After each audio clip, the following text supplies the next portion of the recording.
আসসালামু আলাইকুম বন্ধুরা, সবাই কেমন আছেন? আজকের রেসিপির জন্য প্রথমে একটি কড়াইতে গ্রেট করে রাখা গাজরের সাথে লিকুইড দুধ দিয়ে ভালো করে সিদ্ধ করে নিতে হবে।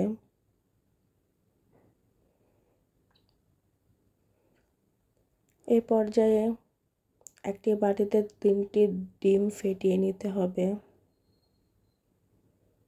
ডিমগুলো ফেটানো হয়ে গেলে আগে থেকে জাল করে রাখা লিকুইড দুধ ঠান্ডা করে ডিমের সাথে দিতে হবে।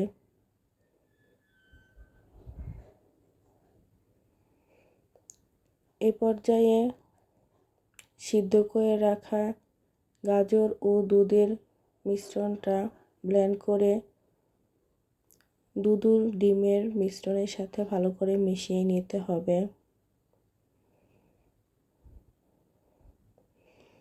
শীত চলে আসছে বন্ধুরা, বাজারে নতুন নতুন সবজিরও আগমন হয়েছে।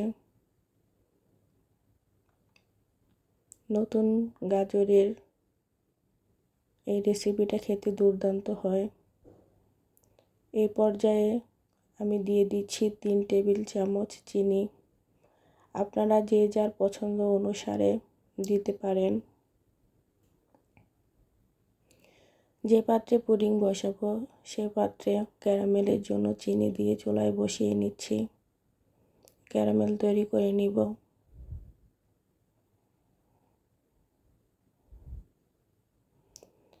এখন গাজর, দুধ, ডিমের মিশ্রণটা একটি ছাঁকনি দিয়ে ছেঁকে নিতে হবে, যেন কোনো প্রকারের দানা না থাকে।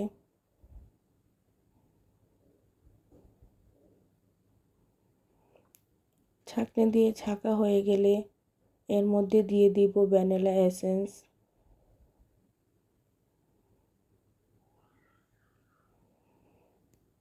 ক্যারামেল করার পাত্রের মধ্যে পুডিংটা বসিয়ে দিব। কড়াইতে গরম পানি দিয়ে চুলায় পুডিং বসিয়ে দিয়েছি।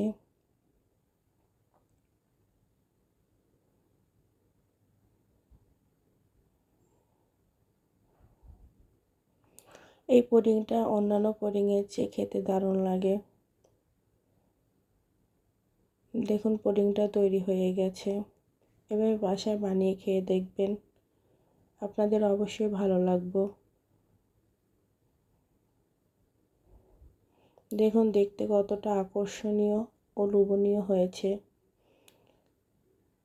আল্লাহ হাফেজ, সবাই ভালো থাকবেন।